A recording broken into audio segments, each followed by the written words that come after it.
resume our discussion from the fourth canto, third chapter. Om Namo Bhagavate Vasudevaya. Om Namo Bhagavate Vasudevaya. Om Namo Bhagavate Vasudevaya.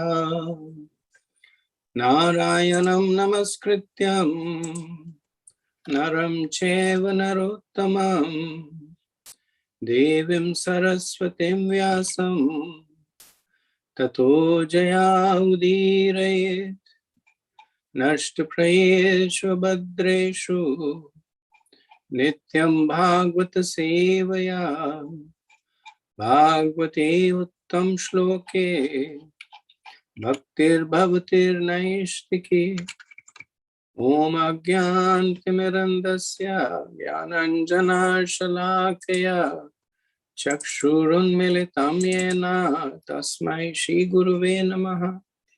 Jai Shri Krishna Chaitanya Prabhu Nityananda Shri Advaita Gadadhara Shri Vasadi Gaura Bhakta Vrinda.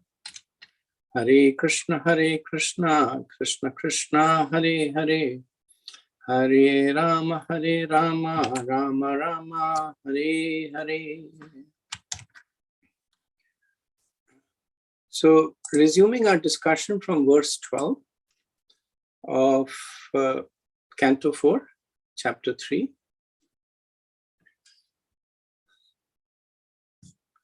Vashraparayantīra abhavānyayoshito pyalankritaha kanta sakhavarutashah yasam vrajabdibihi shitikantamanditam nabho vimanaha kala hamsa pandubihi.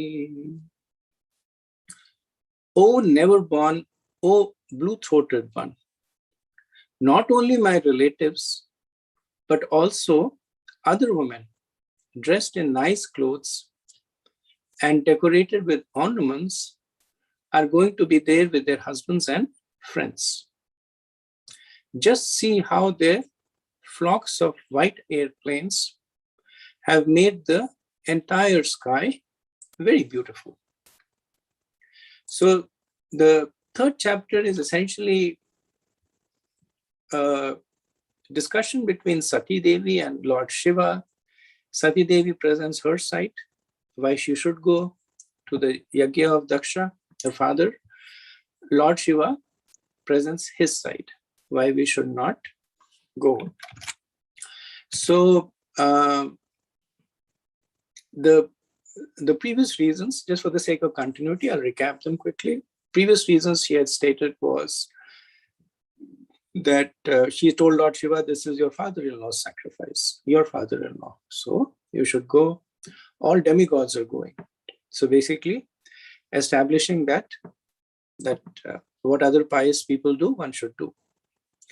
Then my sisters will be there with their husbands. So bringing in the more personal aspect, that my sisters will be there.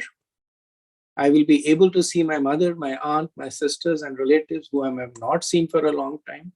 So this is the more personal, emotional. I want to go there and decorate myself. Prabhupada says, as a woman, it is naturally expected of her to want that. And actually it's a sign of auspiciousness. And then Sita Devi says that this is a religious function. It's the best of the sacrifices performed by the greatest of the sages. So it's not just a social gathering, but it's a spiritual function where we should go. And the final point that she made in the previous verse was that maybe you will criticize me that I want to go because I want to see my friends and my sister and my relatives, and these are all material relationships. I want to decorate myself. That's a material relationship. But then she said, that is what my adhikar is right now. That unlike you, I am not conversant with the spiritual truth. And so I am attached. And it is appropriate for me to act according to my level of realization. So here we see that Sati Devi is now making that fork on the path. Initially, she was saying, you should come with me. Now she's saying that if you don't come, it's okay. But I want to go. That you're renounced, you're detached. I'm not like that. You don't come. I would like to go. Okay. Then in the 12th verse, Sati Devi, she addresses Lord Shiva as never born, blue-throated one. So Sati Devi had previously mentioned that it's the nature of the denizens of the material world to have material attachment. Ones who are not liberated like Lord Shiva. Here she is substantiating the point. So here she says that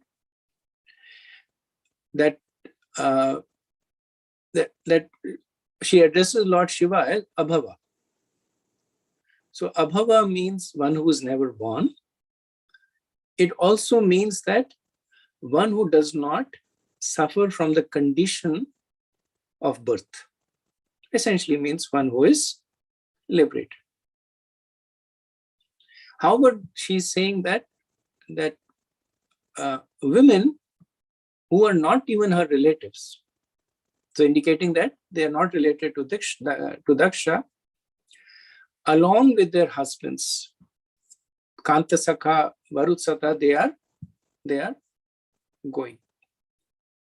So the point she's making here again is that you're Abhava, I'm not. I see these things. I see I see the flock of the airplanes in the sky. I see that other women just like me are also heading to the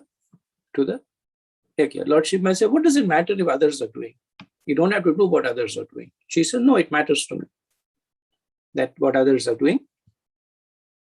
And she addresses Lord Shiva also as Shitikantha. Shitikantha is blue-throated, to remind him that he drank poison to give mercy to others. So she's saying that they were not even related to you. I'm your wife. And to give mercy to them, you put your own life in danger. You drank poison. So at least you can show me this much mercy of giving me the permission to go. So here again, we see that Sati Devi's mood has changed. She's accepting the fact that Lord Shiva will not go, but she's still insisting that he should give her permission to go. So Srila Prabhupada says that here Lord Shiva is addressed as Abhav, which means one who is never born, although generally he is known as Bhava, one who is born. Rudra, Lord Shiva, is actually born between the eyes of Brahma, who is called Swambhavu, because he is not born of any human being or material creatures, but is born directly from the lotus flower. When Lord Shiva is addressed here as Abhav, this may be taken to mean one who has never felt any material desires. Next verse, 30.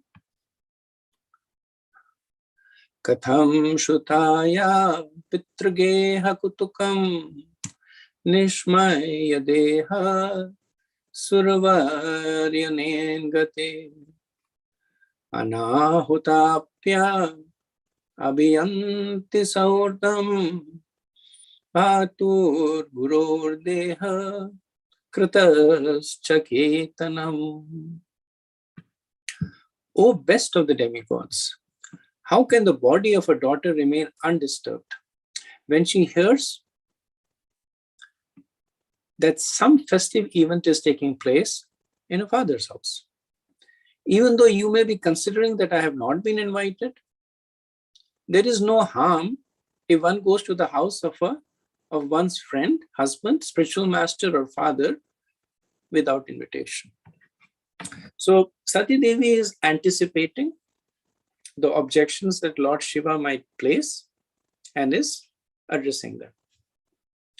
So earlier on, she had anticipated him saying that don't be so much involved and invested in these material family relations.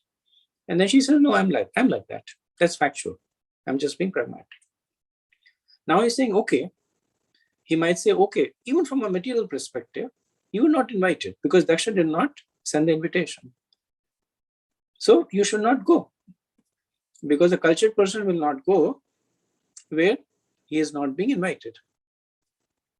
So she says that does not apply to me, because even without an invitation, one can go to the house of a friend, a father, a guru, or a father. So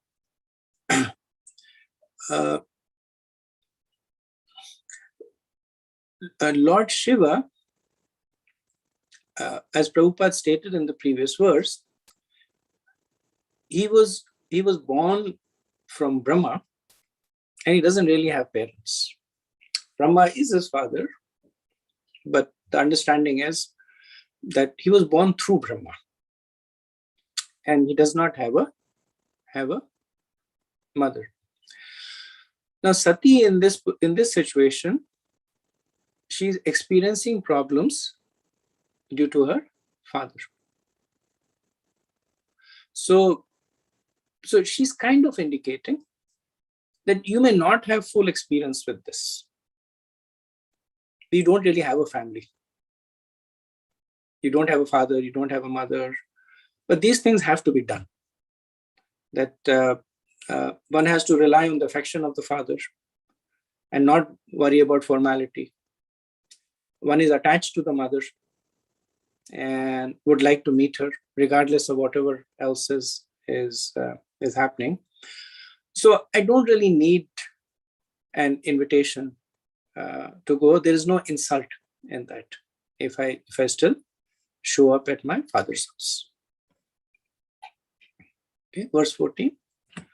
Tanme prasidedam amartyavanchitam kartum bhavan karuniko bhatharati tvayo atmanarade aham madbaruchakshusha nirupita manu grahanyachitaha.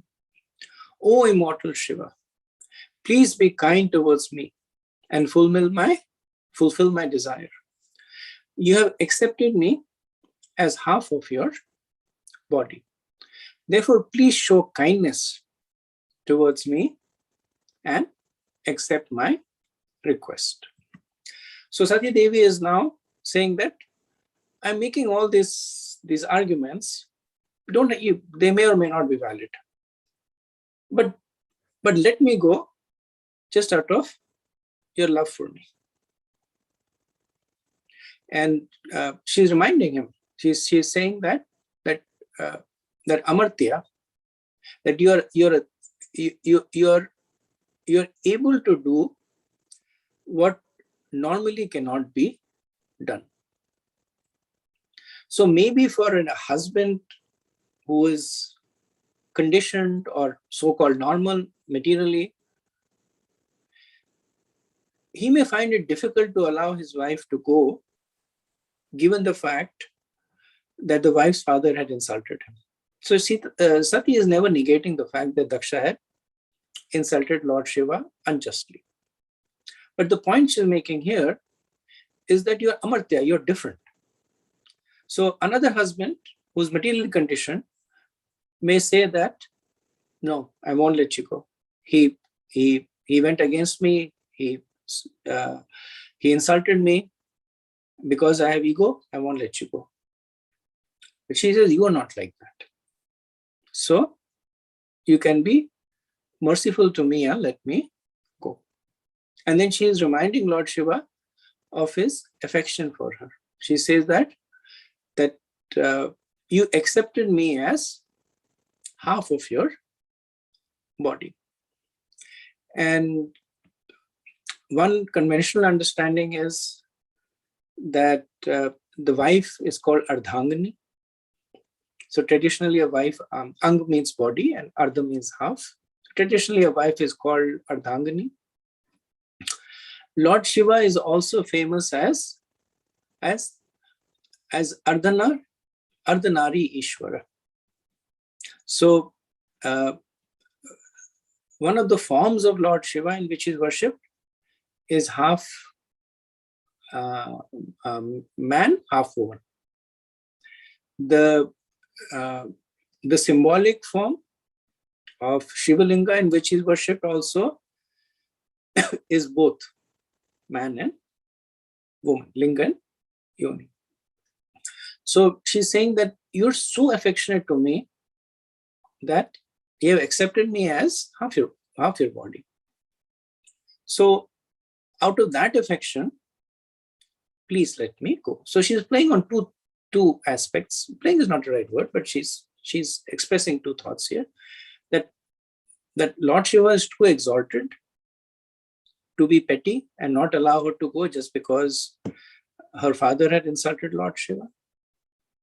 And Lord Shiva is too affectionate to her, has been demonstrated by the fact that he accepts her as half his body, to not be merciful upon her.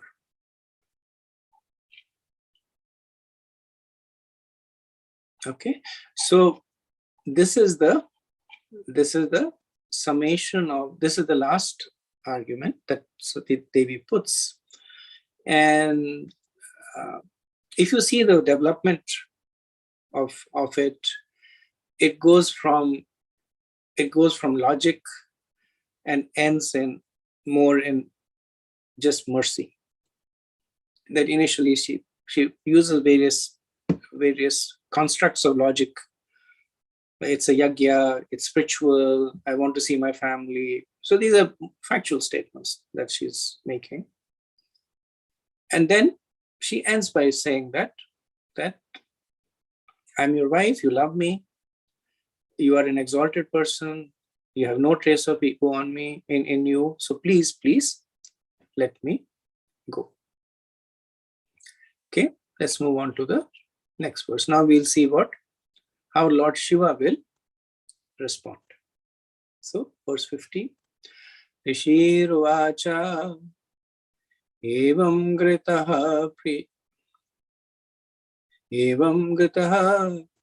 priyaya vibhashitaha pratyabhayadatta prahasansurta priya samsmarito marmabidaha kuvagishun yanaha kuvishva srajan samakshataha. The great sage Maitreya said, Lord Shiva, the deliverer of the hill of Kailash, having thus been addressed by his dear wife, replied smilingly, although at the same time he remembered the malicious, heart-piercing speeches delivered by Daksha before the guardians of the universal affairs. So in 11 verses, from 15 to 25, Lord Shiva will give his reasons why Sati Devi should not go. So here it is saying that Lord Shiva, remembering the malicious, samsmritaha, and Vishwanath Chakravarti translates this as reminding. So considering it from that prospect, one can see that Lord Shiva smiled while reminding Sati Devi of the sharp words of Daksha that had pierced his heart. Now, doesn't that go against what Sati Devi had said or had implied, that Lord Shiva is beyond the modes? If he's beyond the modes, then what would be the need for him to remind things that are perceived as insult? Because such a person does not even know the difference between whether he's being, or does not take offense whether he's being insulted or glorified. So if Lord Shiva is self-satisfied and liberated, how was he affected by the sharp words of Daksha? So Srila Prabhupada explains this in the purport. He quotes Vishwanath Chakravarti Thakur. And the point that he makes over here is that Lord Shiva, while being exalted, is still in contact with the mode of ignorance, the tamasa. So he's mostly transcendental, but there is traces of the modes because of which he was still either remembering or reminding of the insults by Daksha. So Vishwanath Chakravarti explains that all these moods of lamentation, illusion, attachment, hatred, they are there in Krishna also. So in Krishna Leela, we see fear in Krishna from Yashoda. We see possessiveness and envy in Krishna with respect to Radharani. With respect to the gopis, we see lust. We see anger in him with respect to the various daityas who come. But they are still considered transcendental because they're coming from a platform of prema. So when Krishna demonstrates these moods, then the statement he's making is that out of love for my devotees, because I have prema for my devotees, I am allowing these moods to manifest to increase the loving exchanges between me and my devotees. So since prema is the nature of Chitta Shakti, the Lord's internal energy, then one can understand that all these manifestations are part of Krishna's internal energy. The fact that he hides his supreme powers, the fact that he becomes bewildered, like if you remember in the Aghasur pastime, when Aghasur swallowed the Gopas and Krishna was bewildered. What to do? Should I kill the snake or should I save the Gopas first? And then after a moment bewilderment, it cleared. Similarly, if you remember when who was the person who attacked Dwarka? Shalva, right? When Shalva attacked Dwarka, then by his mystic powers, he created an illusory copy of Vasudeva, who got him in front of Krishna and killed him. And then Krishna became completely bewildered with grief. But these are not material qualities. They are all coming from Krishna's internal energy. And all these qualities help to draw the devotees close to Krishna. So they are spiritual in nature. The nature of material qualities is that they drive the person away from Krishna. all these qualities drive his devotees close to him. That's why Vishwanath Chakravarti says they are Chit Shakti, and they are spiritual in effect, even though they may seem material in manifestation. And then he says you can refer to Srimad Bhagavatam 1.2.23 and 7.9.37 for a further understanding on this topic. Now, the difference between Krishna and Shiva, and that's why Krishna Chakravarti discusses Krishna, is essentially the difference between Shuddha Sattva, a transcendently pure conception, and one that is material. I'll be trace of material, but nevertheless, one that is material.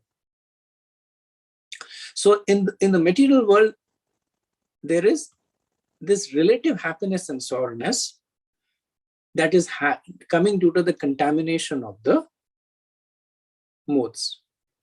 Since Lord Shiva has come in contact with the modes, he displays the impact of these to some extent. And that is why he is either meditating or thinking about it. Now, the impact of the mode is so minimal that it does not evoke a gross reaction.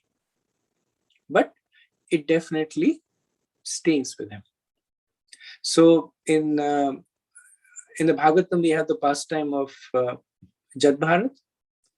So when Jat Bharat was severely chastised by Maharaj Rahuguna, then it is said that he felt some pain in his heart at the harsh words.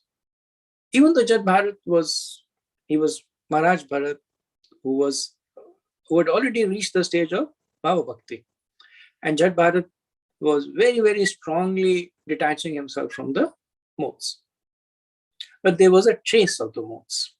And that's why he felt pain in his heart when Maharaj Rahuguna chastised him. But he was able to move on from that. Srila Prabhupada says that is the difference between material and spiritual worlds. The spiritual world, where everything is pure, is pervertedly reflected in this material world. Since everything in the spiritual world is absolute, in the spiritual varieties of apparent pleasure and pain, there is no perception other than eternal bliss. Whereas in the material world, everything is contaminated by the modes of material nature. There are feelings of pleasure and pain. Therefore, because Lord Shiva, although a fully self-realized person, was in the charge of the material mode of ignorance, he felt sorrow. Okay, verse 16. Sri Bhagavan Vacha Tvayodotam Shabanam E Tvayodotam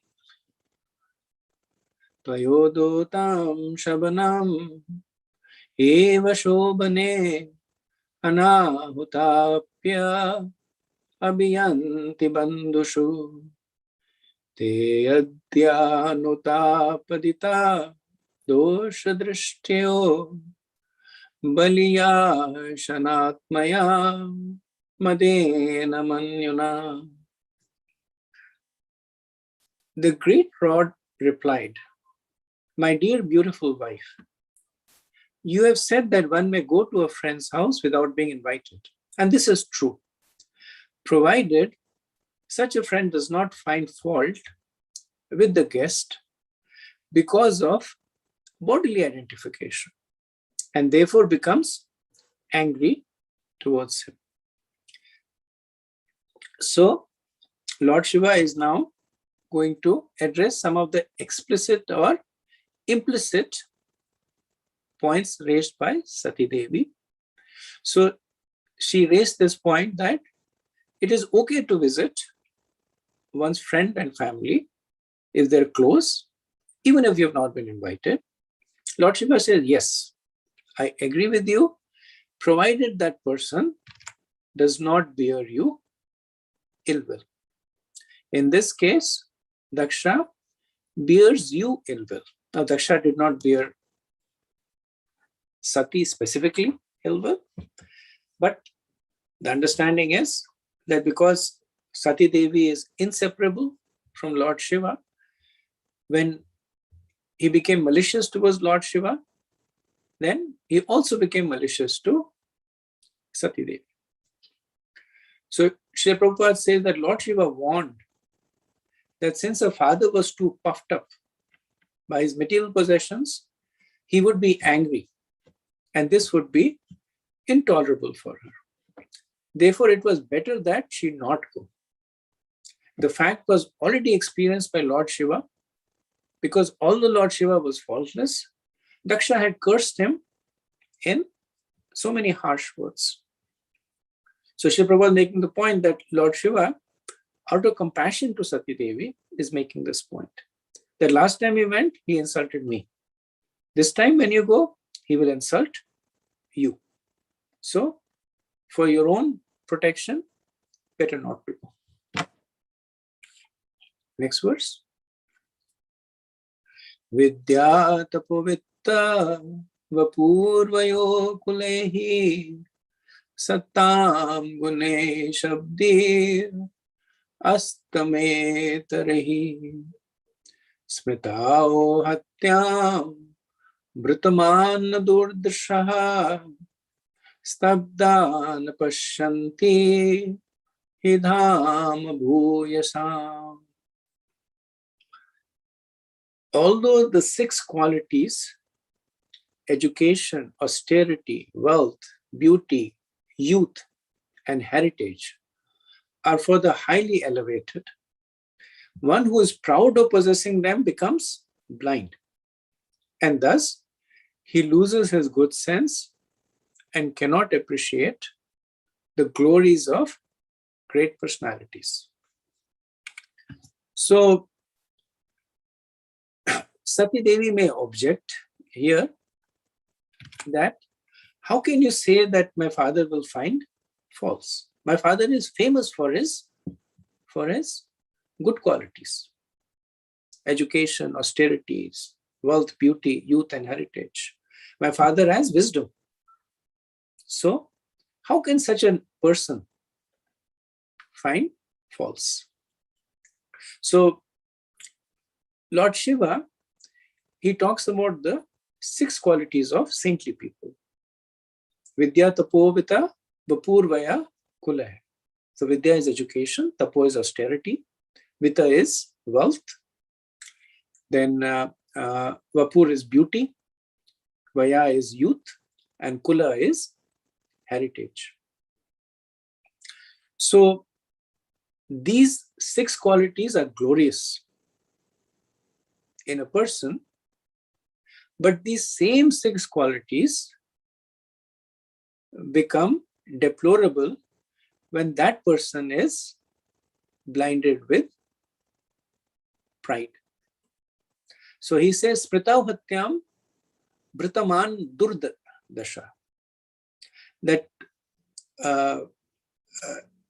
just like milk is nectar, but if it is touched by a serpent, it becomes poison.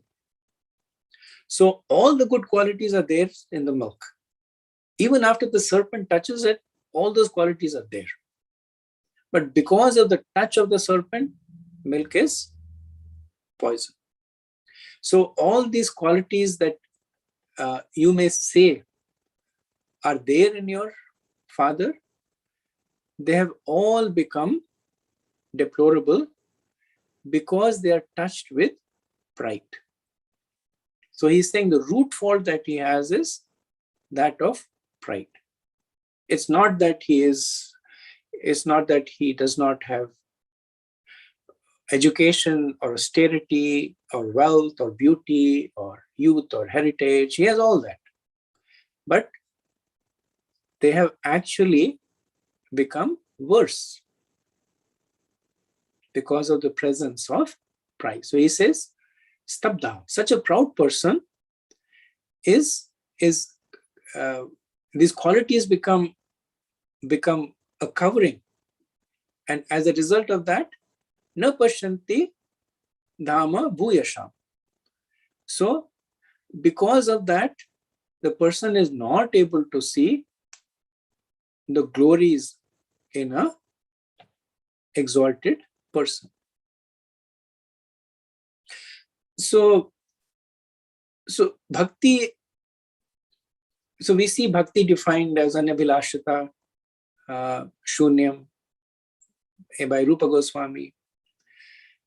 One of the definitions of bhakti also is that it transforms material into spiritual. Right? The whole process of yukta vairagya and the coming under the internal energy of Krishna, that's one definition of bhakti. That when bhakti manifests, then for that person, material transforms to spiritual. Curses transform into blessings. So the most positive quality is that of humility. And the corresponding negative quality is pride. So humility can transform material into spiritual, and pride can transform spiritual into material. Because with humility, when humility is properly present in a devotee, then that is the result of bhakti. That matter gets converted to spirit. When pride is present, it has the opposite effect. That spiritual gets converted to material. So Lord Vamandev in the 8th canto, he makes this statement that if a human being is born in an aristocratic family, if he performs wonderful activities, if he is youthful, he has personal beauty, good education, good wealth. So he's talking about the 6 qualities of a great person. And then he says that, and if he is nonetheless not proud of his opulences, it is to be understood that he is specially favored by the Supreme Personality of Godhead. So Vamandev is presenting it in the opposite way. That all these qualities present in a person who does not have pride will result in bhakti. Lord Shiva is presenting it differently, that all these qualities that are present in a person who has pride, that person will not be favored by the personality of Godhead. So the essential point that Lord Shiva is saying that, my dear Sati, if you are going to enunciate all the good qualities of Lord Shiva, let me inform you that because of his quality of pride, these qualities have become useless. So Prabhupada says that Kunti Devi, while offering praise to Krishna, addressed him as Akinchan Gochar, one who is easily approached by those who are bereft of all material acquisitions. Material exhaustion is an advantage for advancement in Krishna consciousness, although if one is conscious of his eternal relationship with the Supreme Personality of Godhead, one can utilize one's material assets such as great learning and beauty and exalted ancestry for the service of the Lord. Then such assets become glorious. In other words, unless one is Krishna conscious, all his material possessions are zero. But when the zero is by the side of the Supreme One, it at once increases in value to 10. Unless one is situated by the side of the Supreme One, zero is always zero. One may add 100 zeros, but the value will still remain zero. Unless one's material assets are used in Krishna consciousness, they may pay havoc and degrade the possessor. So one may wonder that when Lord Shiva says that such a person is not able to appreciate the quality of great persons, is he manifesting pride? So essentially what he's saying is that Daksha was not able to appreciate my good qualities. I'm a great person. So it clearly means that he is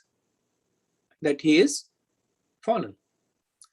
However, this verse is spoken as a matter of principle. Now, Lord Shiva later on will make this point that similar theme, but paraphrasing, he will make this point that Daksha is envious of me because I'm exalted. That point he makes in a mood of being factual, not because he's wanting to boast or wanting to denigrate him. At this point, he has not reached that juncture in the argument. So he's simply saying on principle that a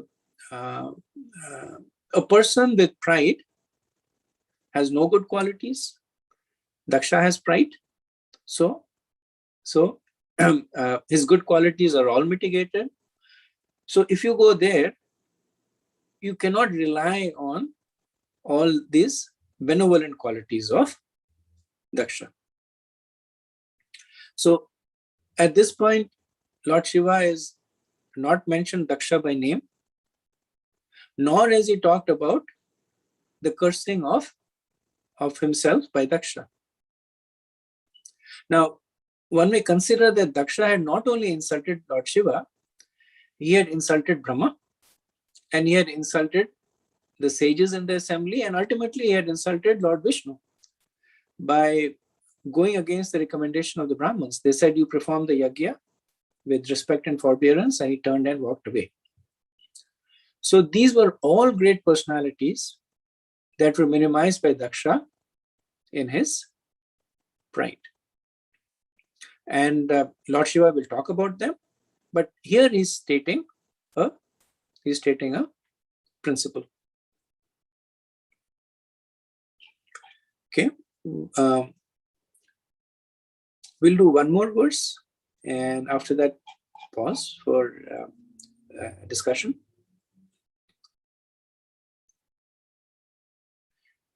Naitadrashanam swajana vyapekshaya grahan pratiyad anavasthitatmanam ye bhayagatan vakra diyabhi chakshate aropita brumi amarakshaнаkshabi. One should not go to anyone's house, even on the consideration of his being a relative or a friend, when the man is disturbed in his mind and looks upon the guest with raised eyebrows and angry eyes. So Lord Shiva here is reinforcing the point that you should not go to the house of a person if he is unfavorable towards you. If one does go, then one should not consider that a visit to a friend, but a visit to an enemy. So Sati Devi may object that even those who are petty-minded, they have affection for their children and husbands. So Lord Shiva refutes that point. These are implicit points. He's refuting that point that even this principle is not in effect when the person has a disturbed mind. Because considerations for, even from a material perspective, consideration for relations, that this is my child and my family, they're coming from the mind. The person thinks about it, mind or intelligence, used synonymously here. The person thinks about it and says that, because of this reason, let me not be upset. But Lord Shiva is saying when the fountainhead is itself polluted, how can the person give any consideration to these relationships? So he said, Lord Shiva says, when the person is disturbed in his mind, right? So the mind is the one that would instruct that this is your daughter. Don't be angry at her. But when the mind is disturbed, then what course does he have? He will just follow his ego. Srila Prabhupada says that however low a person may be, he is never unkind to his children, wife, and nearest kin. Even a tiger is kind to its cubs. For within the animal kingdom, cubs are treated very nicely. Since Sati was a daughter of Daksha, however cruel and contaminated he might be, naturally it was expected that he would receive her very nicely. But here it is indicated by the word anavistha that such a person cannot be trusted. Tigers are very kind to their cubs, but it is also known that sometimes they eat them. Malicious persons should not be trusted because they are unsteady. Thus Sati was advised not to go to her father's house, because to accept such a father as a relative and go to his house without being properly invited was not suitable. So Lord Shiva is talking about the root cause of him making this point that Sati will not be welcome, that because of the envy in Daksha. So related points. So there are 4 faults in those who out of envy try and compete and excel others. So it's relevant because that's what Daksha is doing. One is that they will never get the fame of others if they are not destined to do so. So if a person out of envy is trying to outshine a person, it's not going to happen unless he was already destined to do so, in which case all the effort that is coming out of envy is of no use. Second is, even if they achieve it, the pleasure is very short-lived. Because if by some means they eclipse the other person, then they see that it's not really worth it. Or they may turn their attention to somebody else. So I look upon my neighbor and I say, I need to get a better car than him. I work hard, I get a better car. I take it out on the road. And then my neighbors has a better car than even I have. So the experience of pleasure is very short-lived. Third point is that one who takes on to this path makes many more enemies. The fact that a person makes an enemy of one person, many other people will make enemy of that person. And the fourth is that in the desperate effort to get those things, the person loses sight of what is actually important. And specifically, they lose the spiritual perspective, or they lose even the human form of life. So how to overcome pride? Be a small fish in a big pond as opposed to a big fish in a small pond. Right? A small fish in a big pond is basically in the mood of service. And big fish in a small pond is mood of taking service. Then be eager to hear the praise of others.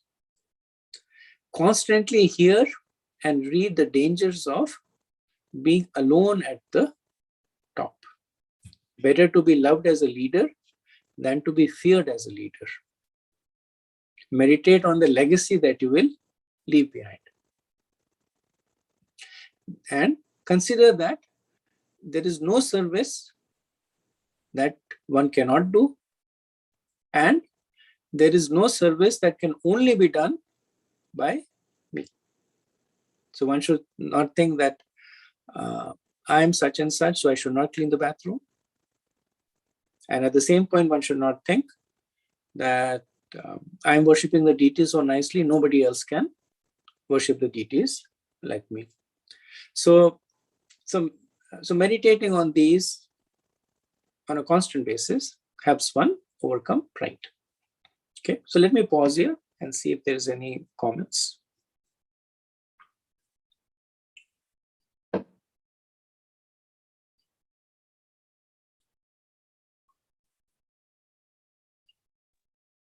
Hare Krishna Prabhu. Please accept my humble obeisances. This is Sandagopal Das. The conversation between Sati and Shiva, is almost like resembles a conversation between an husband and wife who are on a different platform of devotional service. Wife may be elevated, or husband may be elevated, but the other person may be in a very low level or doesn't even have a clue. So it reminds like it's almost like that, and I think it's a lot of lesson we can learn from how the elevated person can deal with the person who is not so elevated. So I was thinking when you're talking about the conversation between Sati and Shiva, this is what I was thinking, how good it is as an example in Bhagavatam, that it's one can use it as a lesson. You're right, Prabhu. That definitely is one of the key takeaways from this pastime, along with other takeaways. Like we see Lord Shiva instructing on the dangers of dealing with a materially invested person. Lord Shiva is instructing about the dangers of pride. All good qualities become contaminated by a person who has pride. So while this is a pastime being directed at Daksha, but we can all see Daksha in us. We can see how we would get affected. Situation may be different, but the mood is the same, that we expect respect and we don't get respect. And how do we deal with that? We get angry, and because of the pride, we destroy that relationship, and we destroy even the good qualities in us. So all these are valuable lessons, and the one that you're pointing out is definitely a very valuable lesson, that Lord Shiva and Sati Devi are at different levels of realization. It would have been ideal for Sati Devi to accept the instructions of Lord Shiva. So it's bringing forth the dangers of not accepting the instructions of a well-wisher who's more advanced than you. And it's also showing, because we see Lord Shiva's mood over here, that even though he knows, we'll see that later on, he knows that Sati Devi is not going to be coming back, but he does not stop her. So we see that mood of detachment in Lord Shiva also, that he's more advanced, he knows what's going to happen, but he says, you do whatever you want to do. So that's also a lesson for those who are in relationships where they are instructing or they're guiding, that level of being detached, because being too attached means that there is ego over there, right? Even if you're advanced and you're saying that I know this is the best thing for you to do, how dare you not do what I'm asking you? So then that's that level of investment in ego coming. So yes, many valuable lessons that we can draw from this. Thank you for pointing it out.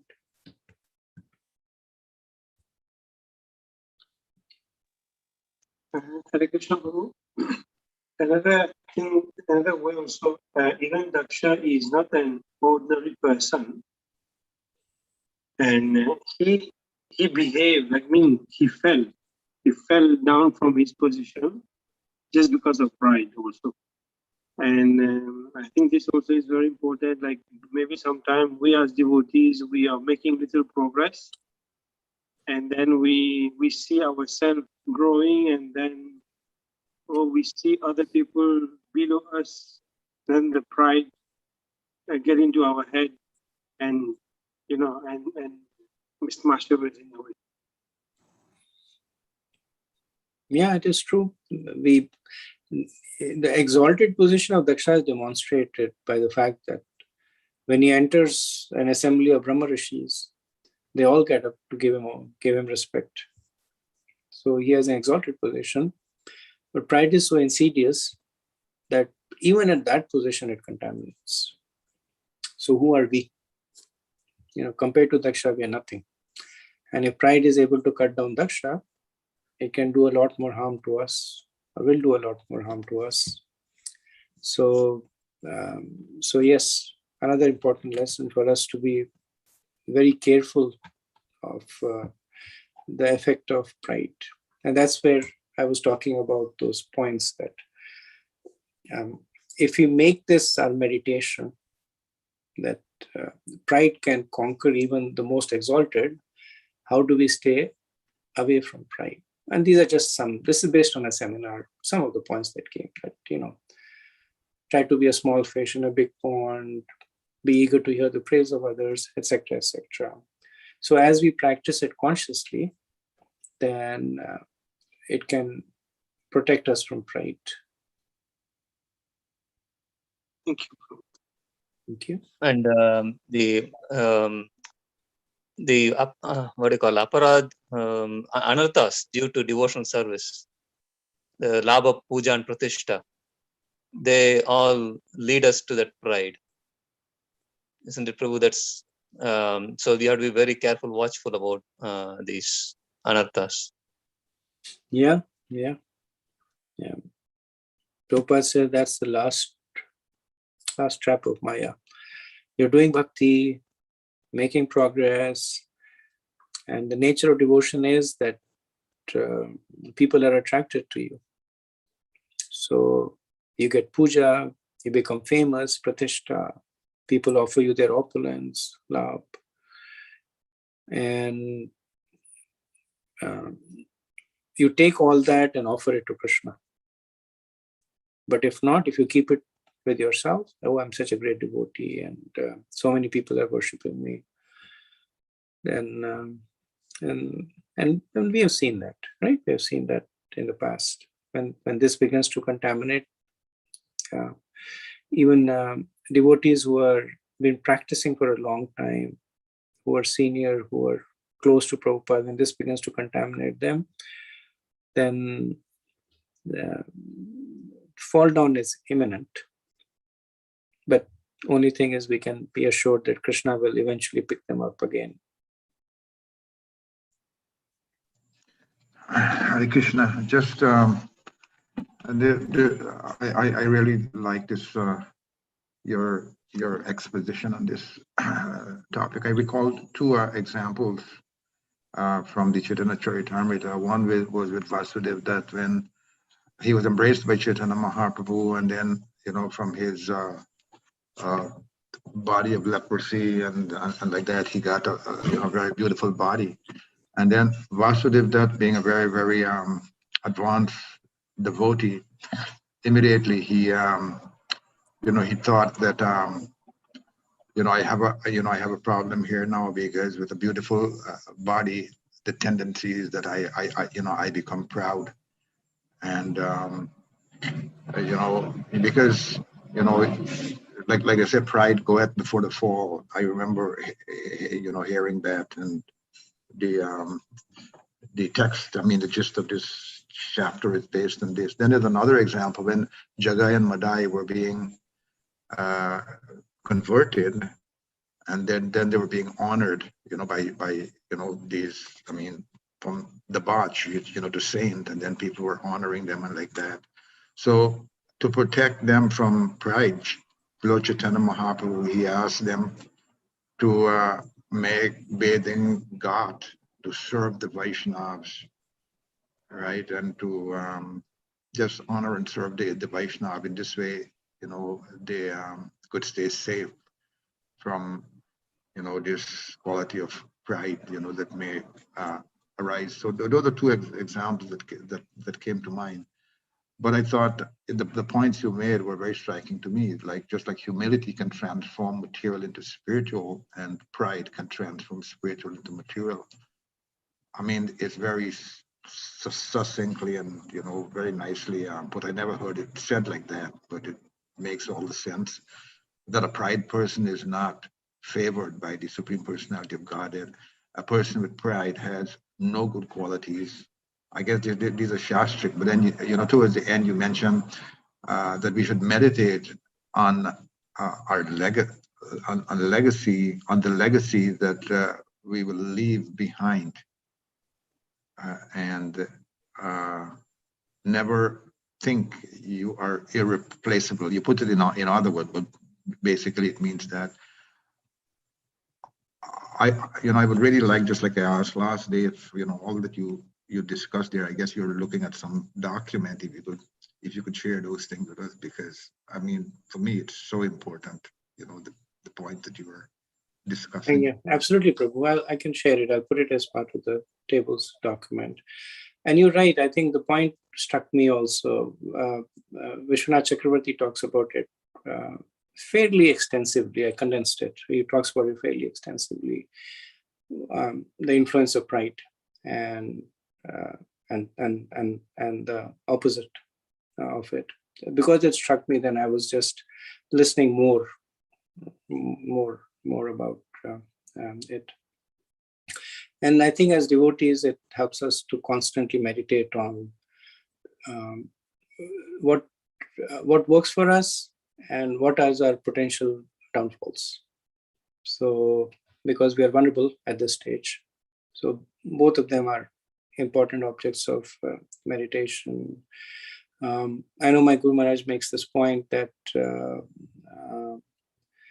the best way to stay away from negative qualities is to substitute them with an overabundance of the opposite quality. That if you want to be protected from pride, substitute it with an overabundance of humility, even if it is external.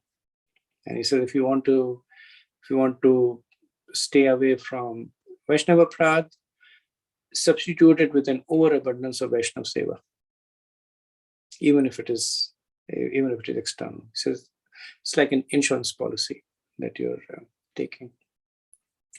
Okay, thank you. Good points. Any other thoughts, comments?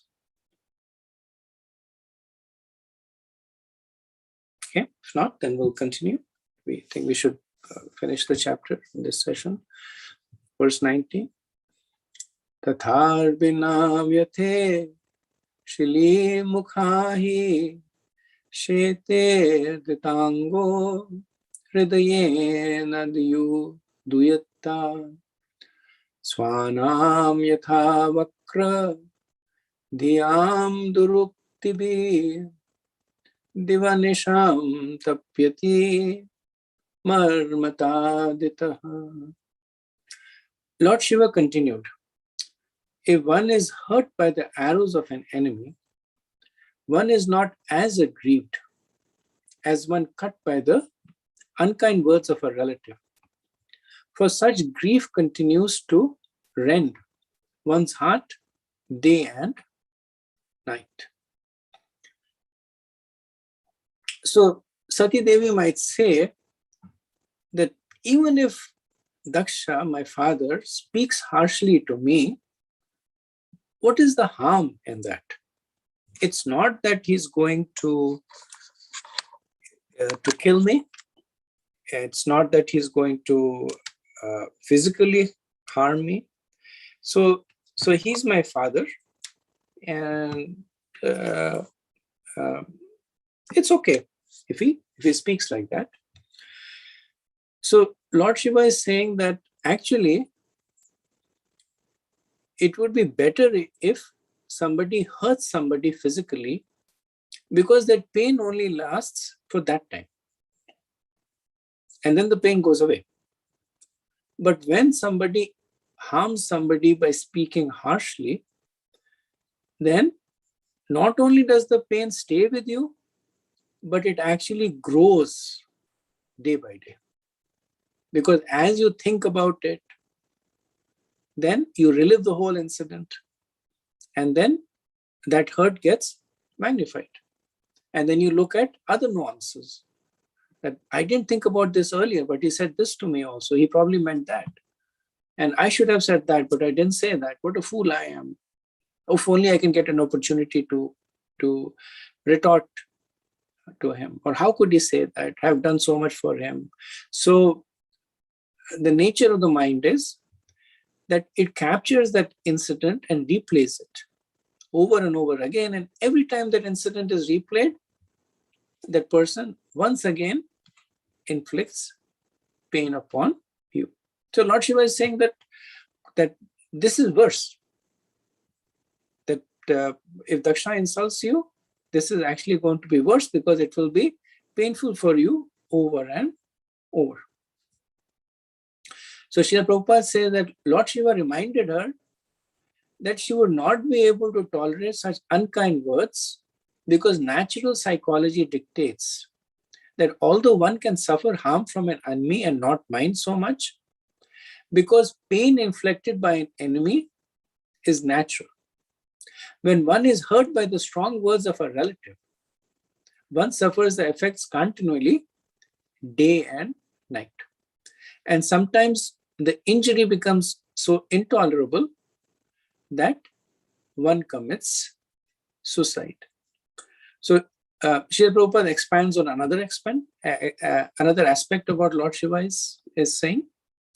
That he says that Lord Shiva says that when one is cut by the unkind words of a relative.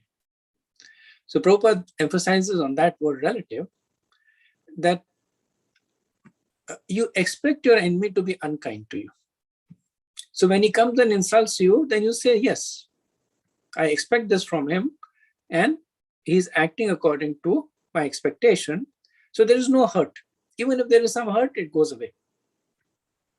For a relative, the expectation is that you're offered sweet words with love. And when such a person offers you harsh words, then the effect is much more deeper. Now, take this deeper effect and then put it in the context that when one is insulted, one replays this over and over again. So Prabhupada says that it becomes so intolerable that one commits suicide. And there is actually anecdotal cases of this happening. That a husband spoke harshly to the wife, and the wife feels so humiliated by it that later on she consumes poison. There's a case of a child who was chastised, child meaning teenager, was chastised, and the child kept playing over again, and then after some time the child just gave up his body. Okay, verse 20. Vyaktam tvam utkrishta kate prajapatahe priyat majanam asi subrumimata tathapi manam napito prapatasya madam shrayat kat paritapayate yataha. My dear white complexioned wife, it is clear that of the many daughters of Daksha, you are the pet. Yet, you will not be honored at his house because of you being my wife.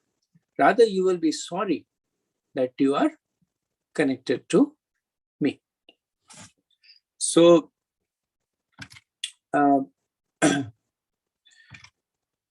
Lord Shiva is making this point that you may think that you are Daksha's favorite daughter, which she was, because she was the youngest. So he's making this point, you may think that you are Daksha's favorite daughter, but what is in play over here is not your relationship with Daksha.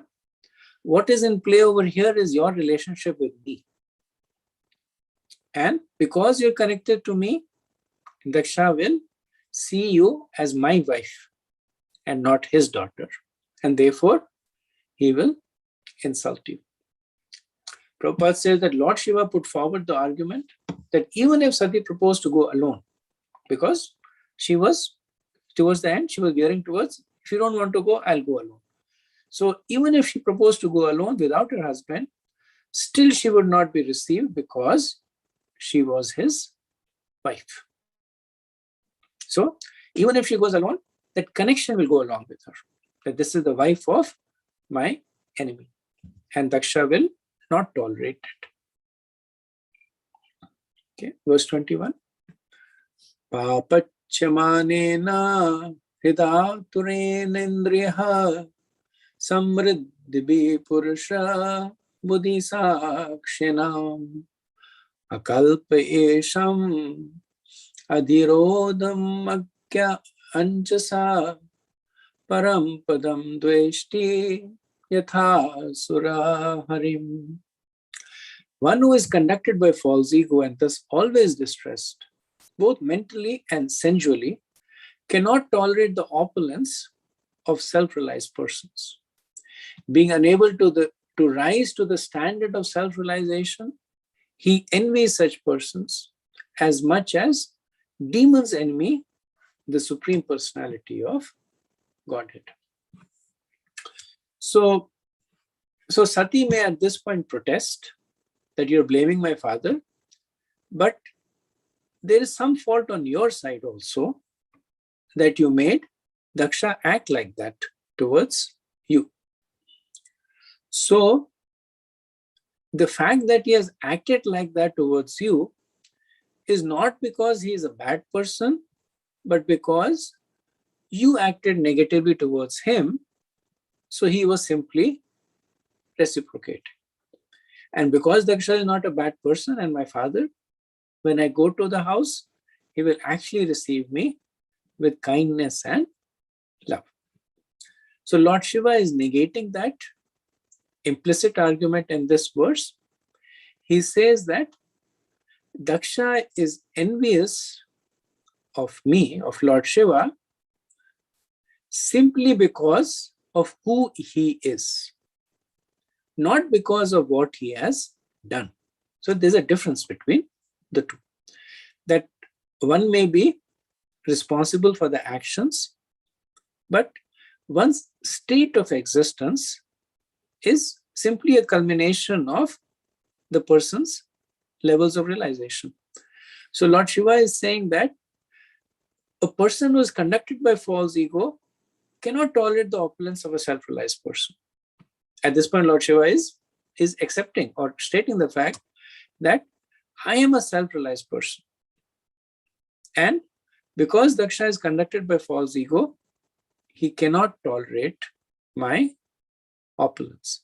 It is not because of anything that I have done. So my not standing to greet him, it was simply an excuse, which was factual, that Daksha had always been envious of Lord Shiva. He was looking for an excuse. And as soon as he got an excuse, his response was disproportionately severe. So Lord Shiva's point is absolutely correct, that Daksha is simply hating Lord Shiva because he is unable to achieve a position like me. The Vishwanath Chakravarti says that Lord Shiva is saying, he hates me, but I do not hate him.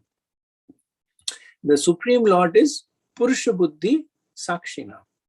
He is the witness of the thoughts of every person.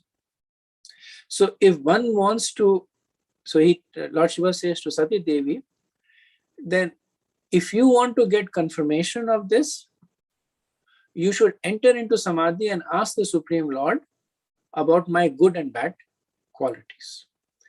That will be the confirmation that I have no hatred for Daksha while he hates me.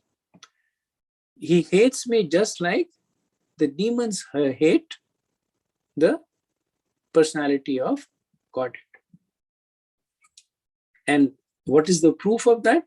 Lord Shiva says he is Hrida Aturendriya, that his heart is burning because of Samriddhi, because of the powers that is possessed by persons like me. So here powers is talking not about material powers, but because the powers of self-realization that has been attained. So he said that is why he hates me just like the demons hate the Lord. That he's unable to reach Parampadam. He's unable to reach my exalted position, and therefore he is envious.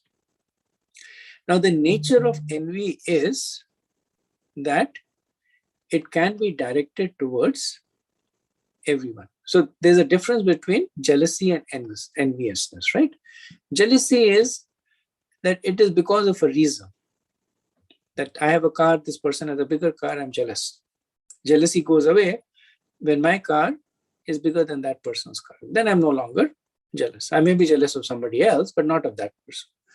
But envy is such that even an opulent person might be envious of a pauper. Not because what the person has or does not has, but simply because of the state of his mind. So Lord Shiva is making this point that Daksha is envious. And because of envy, he is hating him. And because my position is more exalted than him, this envy is getting magnified many, many times over. Srila Prabhupada makes this point. The real reason for enmity between Lord Shiva and Daksha is explained here. Daksha was envious of Lord Shiva because of Shiva's high position as an incarnation of a quality of the Supreme Personality of Godhead, and because Shiva was directly in contact with the Super Soul and was therefore honored and given a better sitting place than he. There are many other reasons also. Daksha, being materially puffed up, could not tolerate the high position of Lord Shiva. So his anger at Lord Shiva's not standing up in his presence was only the final manifestation of his envy. Lord Shiva is always in meditation and always perceives the Super Soul as expressed here by the words Purusha Buddhi Sakshina. And this would be a point that will be expanded later on. So,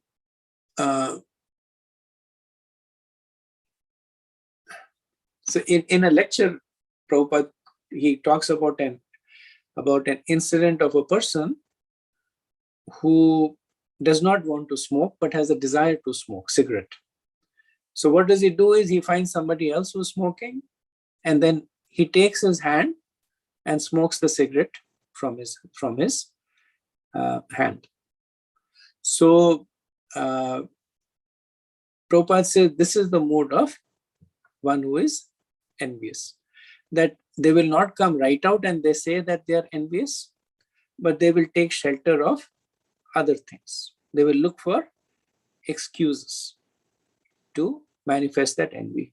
So they will say, I'm not envious of you, but because you did like this, you're worthy of being chastised. I'm not envious of you, but because you acted like this, then your action is contemptible. So he also, Prabhupada extends it to the mood of many commentators.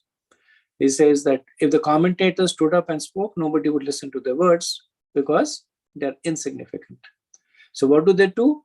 They take the words of Krishna, they twist it around and manifest their own thoughts. So they say, Krishna says in Bhagavad Gita, they will quote a verse, and then in the translation, they will express their own thoughts. And that way, they're essentially taking Krishna's name to further their own thoughts, essentially because of this quality of envy towards the personality of Godhead. Verse 22, Pratyugdama parasaryana bhivadanam vidhiyate sadhu mitha sumadhyame Prajanaha parasmai purushasya chetasha guha sayayeva nadehamanine. My dear young wife, certainly friends and relatives offer mutual greetings by standing up, welcoming one another and offering obeisances. But those who are elevated to the transcendental platform, being intelligent, offer such respects to the supersoul, who is sitting within the body, not to the person who identifies with the body. So, Sati may say that I can believe you that you do not hate my father. However, you should have risen from your seat and acted humbly in front of your father-in-law, who is just like your father. Now, from the perspective of age, Daksha is younger than Lord Shiva, because Lord Shiva is the second oldest person in the universe, third oldest actually. There is Brahma, then the four Kumaras, then Shiva, and then later on the Manasputras were manifested, Daksha came. But status-wise, Daksha has the status of being like a father. So Sati Devi may say, like your father. So you should have gotten up and accepted, given him some respect. So Lord Shiva clarifies that mutual exchange of greetings performed by ignorant people should be performed by intelligent people with their mind directed to the Supersoul. So one should think that the Supreme Lord exists in my husband and my father-in-law. Therefore, I offer respect to him. So that's the first part of the proposition that he's making, that even if you're offering respect to one another, you should be offering respect to the Supersoul. Should not be offering respect out of bodily consciousness, because it is temporary and not proper. Now, having made that point, Lord Shiva makes this point that since anyway I was offering respect to the Supersoul, which means that I was already offering respect to Daksha. So Lord Shiva says, I was in meditation offering respect to Supersoul, the same Supersoul who is present in Daksha. So Vishwanath Chakravarti extrapolates this conversation and he says that Lord Shiva is mentioning, because I was absorbed in the lotus feet of the Lord when Daksha arrived, I did not even glance at him. By my showing respect to the Lord, Daksha was respected. But Daksha is ignorant and became angry without cause. So Srila Prabhupada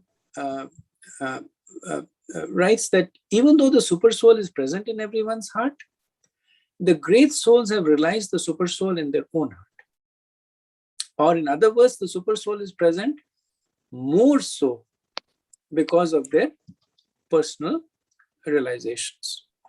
So Prabhupada is addressing the point that if the Supersoul is present in you and the same Supersoul is present in other people, then your spiritual master should offer obeisances to you, or you should offer the same level of respect to everybody, whether the person is your guru or your wife or your friend.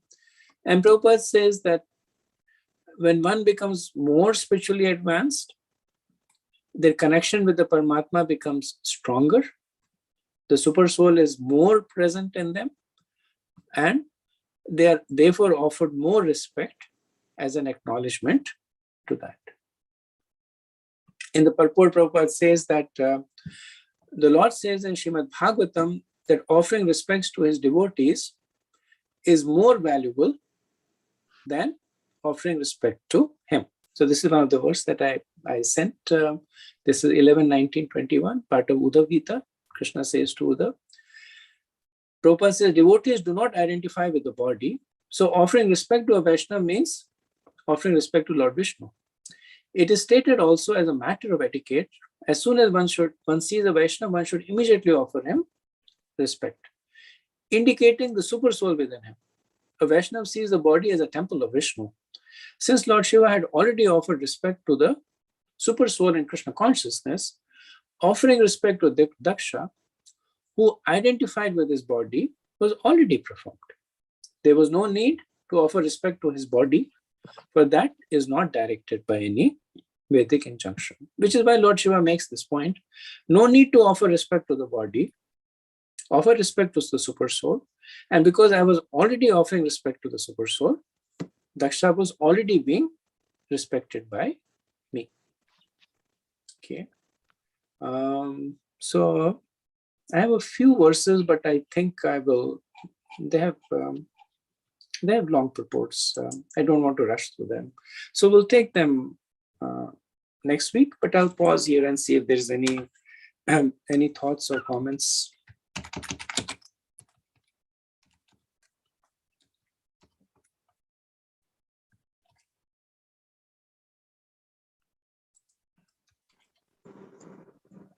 Hare Krishna Prabhu. It's interesting that when we are attached to something, we tend not to see the reality or the real picture. We tend to either not see or accept them. They are not there, or they may not be true. They may not exist there. So that's kind of the situation the Sati is in. She probably can understand all these things what Shiva speaks, but still I don't think she's convinced, or she will be convinced. And that's because of her attachment to her father, and that's something that we go through in our life all the time. We don't see that reality, the truth that exists because of our attachments. So I thought it's a wonderful lesson for us. Somehow or other, if we have the person who, as you said, Shiva is the one who is indicating to her like that. If we have a guru who is indicating to us about this, then we are in a very good position if we can take it, if we can accept it. And if not, then I don't know whether there is any use having such an association. It's a very wonderful lesson. I was appreciating that how good it is for our day-to-day life, the whole thing. True, and I think this point is made. I think the previous chapter, Pashanapina Pashati, that's a person sees but does not see. Lord Shiva also says the person hears but does not hear, and that's because of this. That the person is Sati Devi. She's hearing everything Lord Shiva is saying, and Lord Shiva is making imminent sense. She has already acknowledged that I'm accepting. Implicitly, she's acknowledged I'm accepting whatever you're saying is true because of your exalted position. But then also Pashanapina Pashati. But that also she does not see. In case of Sati Devi, it is because of her, even though she gives different reasons, but primarily it's because of her attachment to her family. She says, I want to decorate myself, and others are going, but she's giving those as arguments. Ultimately, it's because of her attachment to her family, which blinds her. And then, as you're pointing out, all of us, we have our own blinders, different kinds, that is preventing us from seeing which is presented to us over and over again. So identifying a problem is definitely a huge step towards solving it.